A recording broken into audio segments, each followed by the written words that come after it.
हम महाराष्ट्र की धरती पर हैं, यहां गणपति की पूजा होती है। पर आपको पता है एक ही देश दुनिया में ऐसा है जिसके करेंसी नोट पर गणपति थे। वो भारत नहीं था, वो था इंडोनेशिया, जो दुनिया का सबसे बड़ा मुस्लिम देश है। तो हमारी संस्कृति का प्रभाव मत संप्रदाय से परे जाकर है। और दूसरा, आप सभी ने यहां देखा होगा, मैं थोड़ा सा एक विषयांतर में रहते हुए एक बिंदु और बताना चाहता हूं। आप सबने अष्टविनायक है, महाराष्ट्र में बड़ी मान्यता है अष्टविनायक की। पर कभी आपने सोचा कि विनायक 8 ही क्यों है, 7 या 9 क्यों नहीं है, 6 या 10 क्यों नहीं है?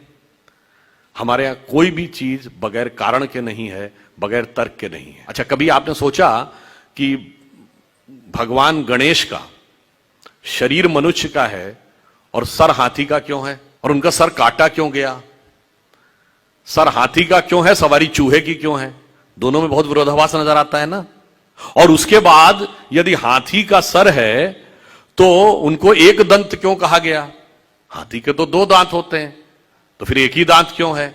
और अगर एक ही दांत रहना था तो एक ही दांत होना चाहिए था उनकी मूर्ति में, वो दूसरा दांत टूटा हुआ क्यों है? और बल्कि जो आप वास्तविक मूर्ति देखते हैं उसमें टूटा हुआ दांत एक हाथ में पकड़ रखा उन्होंने। कभी आपने विचार किया कि ये क्यों है? इसमें से कुछ भी कहानी नहीं है, कुछ भी कल्पना नहीं है। और गणेश जी किसके देवता हैं? रिद्धि और सिद्धि के देवता हैं। यानी संपूर्ण सिद्धियां गणपति की आराधना से मिलती हैं। गणेश जी का यह और गणेश जी पुत्र किसके हैं? शिव पार्वती के। और शिव ने ही सारे आगम ग्रंथ दिए हैं। यानी जिसको आप कहते हैं ना, आपकी चेतना के जागरण के सारे स्वरूप भगवान शिव ने दिए हैं। अब समझिए गणपति के सारे जो स्वरूप हैं, इनका अर्थ और तात्पर्य क्या है। देखिए, भगवान गणेश का वह स्वरूप हमारे अंदर की जो वास्तविक चैतन्य ऊर्जा होती है, उसके उत्थान की वह प्रक्रिया को प्रतीक रूप में दिखा रहा है। सबसे पहले सर कटना किसलिए जरूरी है?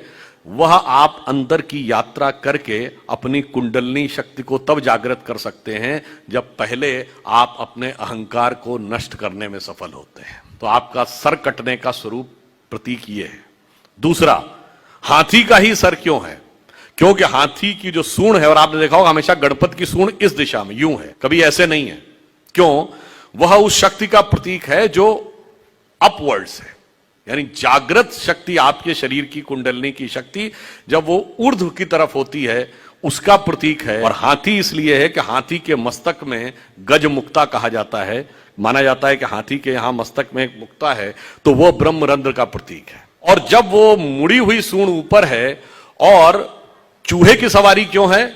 क्योंकि चूहा जमीन के अंदर जाकर अपना बिल बनाता है। तो जब आप एकाग्र चित्त होकर अपने अंदर की यात्रा में उतरते हैं, तभी जाके आप इस शक्ति को पहचान पाते हैं और उस शक्ति को ऊपर उठाने का सामर्थ्य पा पाते हैं। और उसके बाद जब आप 8 विनायक क्यों हैं? क्योंकि 8 चक्र हैं, मूलाधार, स्वादिष्ठान, अनाहत, आज्ञा, विशुद्ध चक्र और ब्रह्मरंध्र। और अब एक ही दांत क्यों है? क्योंकि जब आप आज्ञा चक्र से ऊपर जाते हैं, तब द्वैत के साथ वह यात्रा नहीं हो सकती। यानी संसार और ब्रह्म, 2 में से एक को ही चूज करना पड़ता है। तो वह दांत टूटा हुआ क्यों है? तो संसार के साथ उस संबंध का विच्छेद करना पड़ता है, उसे तोड़ना पड़ता है। इसीलिए टूटा हुआ दांत हाथ में रखे हुए हैं। फिर आगे की यात्रा जाकर जब ब्रह्मरंध्र तक मिलती है, तो समस्त रिद्धियां और सिद्धियां आपको प्राप्त होती हैं। यह उसका प्रतीक है। यह मैंने इसलिए बताया कि हमारे तमाम मार्क्सवादी लोग जब यह प्रचारित करने का प्रयास करते हैं, जैसे मार्क्स ने न्यूयॉर्क हेराल्ड ट्रिब्यून में 1854 में एक आर्टिकल लिखा था कि जो कुछ अंग्रेज भारत में कर रहे हैं यह दुखद है परंतु सुखद भी है। उसने अंग्रेजी में लिखा, the destruction of India which is the Britishers are doing, it is painful but pleasurable also. Pleasurable क्यों? उसने कहा कि हिंदू चाहे जितने भी समृद्ध क्यों ना हो, परंतु ये हाथी गणेश, बंदर हनुमान और नंदी बैल को पूजने वाले इसी लायक थे कि इन पर हुकूमत की जाए, चूंकि यह लोग समझदार नहीं है। अब बताइए, जो मैंने बताया आपको गणपति का स्वरूप, समझ में हमारी कमी है कि मार्क्स की कमी है?